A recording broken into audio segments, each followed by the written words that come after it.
So I've mentioned this previously on the channel, but for those of you who haven't heard about this by now, the Cleveland Cavaliers have been showing quite a bit of interest in potentially signing Charlotte Hornets forward PJ Washington. Again, we hadn't really heard anything for quite a while at this point, but we recently got some more confirmation, some more news that the Cavaliers are remaining, of course, interested. It is currently being said that the Cleveland Cavaliers are looming as a serious landing spot for restricted free agent PJ Washington in a sign and trade framework.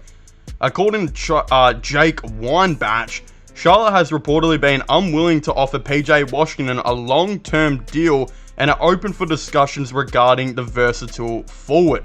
Again, this is very obvious. This is something that I have previously mentioned on the channel, that the Charlotte Hornets under this new ownership now look like they are going to want quite a bit of a fresh start. I mean, Gordon Hayward, we know, only has 1 year left on his deal. Miles Bridges is another really interesting one. He did get signed to a qualifying offer, which means that, again, the Charlotte Hornets in the next free agency could offer him the max if they want to. But again, for the time being, he's just on a 1 year deal like how Gordon Hayward is. I'm pretty sure Terry Rozier is on a 2 year deal, but I think one of them is like a team option or a player option of some sort. If not, from what I'm hearing, the Charlotte Hornets, they could easily move him on anyway. They definitely don't have really anyone contracted on this squad other than a couple of the rookies they've recently selected,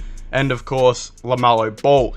The thing is with the Charlotte Hornets, as I just said, is they're probably going to want somewhat of a fresh start after this free agency. A couple of things will most likely happen here and there after this season, I should say. And again, I do think the PJ Washington move makes quite a bit of sense to them. They definitely don't want to pinpoint him to a long-term deal worth around, 11 million or so per year, which is, I believe, from what we're hearing, that's exactly what he wants. But a team like the Cleveland Cavaliers, who are literally trying to contend right now for a championship, could of course definitely try and do something like this. Again, I would assume if a deal was to be done with the Charlotte Hornets, it's going to be pretty obvious on what they're most likely going to be wanting. They're probably going to be wanting a veteran player or two, some contracts to match up, and maybe a second round pick or two, which I definitely feel like the Cleveland Cavaliers can have to offer. The thing is, the Charlotte Hornets are definitely not going to get much out of this trade, as there's definitely going to be a situation where a team could possibly offer up a bit more than they want to match, and they can just let him walk for free. The thing is, though, if they do not let him walk for free, there is still a chance that they can capitalize on him, still be remaining as a restricted free agent and potentially get something in return. So the Cavaliers, they're kind of a perfect situation for PJ Washington. They definitely are. They went into this free agency looking for some forwards who are going to be good defenders while also being good three-point shooters. So far, they of course signed Max Strus to the team on a $16 million per year type deal, who will be their starting small forward, I would assume, next season. Probably a guy who's going to average around 37 to 38% from three for them, while putting up some really nice defense. Again, you look at it like that. They also brought in Georgie Niang, who is going to be adding a lot of three-point shooting, and exactly what Kevin Love, his departure, they kind of lost with, and they'll be able to replace that with Niang coming to the team. I still feel like the Cavaliers, I think they've got a 14th and a 15th man roster spot open. They're still trying to add someone. Unfortunately for them, though, they can't just straight away bring PJ Washington in, as I believe they would be, they don't have another contract to really offer. I think they've got a $4 million kind of mid-level exception, which we know they're trying to offer that to Christian Wood. They're trying to offer that to Kelly Oubre and whatnot. Christian Wood would be the guy who I think would make most sense maybe to sign on that type of deal. The thing right now that you got to look at is there are players who they could possibly sign and trade to make this happen.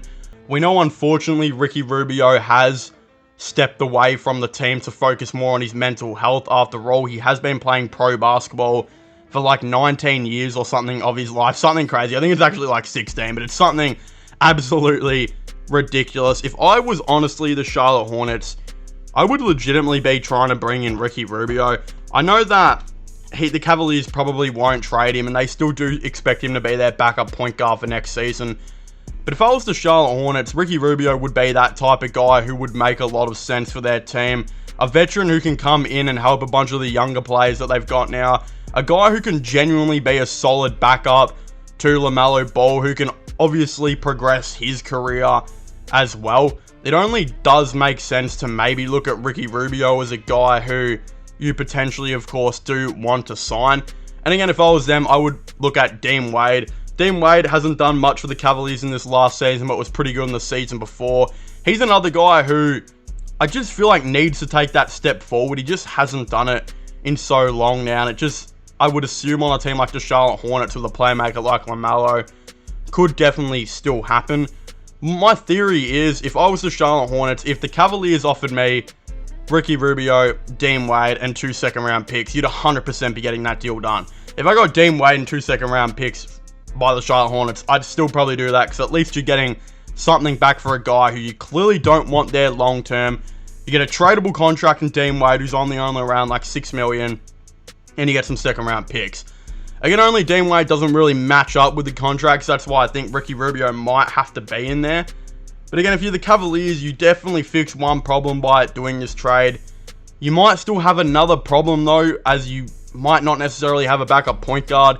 Ty Jerome's there, and obviously Donovan Mitchell can definitely play a lot of point guard minutes. But again, touch wood, this doesn't happen. If a DG got injured, you'd really have to rely on Donovan Mitchell and Ty Jerome on those point guard minutes. And again, God hope this doesn't happen, but if like a Donovan Mitchell and Darius Garland couldn't see the floor together, well, I just don't know if Ty Jerome is enough at that point guard position. You don't really have another dude there. So that's why Ricky Rubio is kind of so important. But do you risk it? Do you risk it for a PJ Washington? It's definitely a big and high dilemma. I'm assuming, again, if they traded 2 players away to get PJ Washington, you now have technically 3 roster spots open.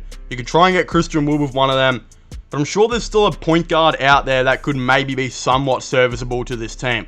Again, Rajon Rondo is still out there, but no one really knows what's going on with Rondo right now. Again, he missed the whole entire of last season due to some issues and whatnot, and he's about 37, I think 38 nearly or something, so he's up there in age.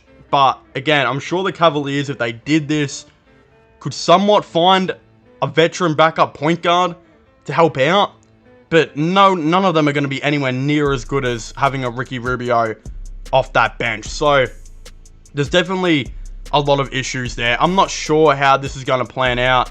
It does look like, with how things are kind of progressing right now, that the Cleveland Cavaliers are way in front of being the favorites to sign PJ Washington. Issue is, as well, is what are you going to have to give up for him? Is it going to be too much? Is Ricky Rubio too big of a loss to lose for a guy like PJ Washington? If you're the Hornets, you 100% take that deal. But yeah, it would be a very scary thing, in my opinion. But of course, if you haven't already, please make sure to leave a like and subscribe to the channel.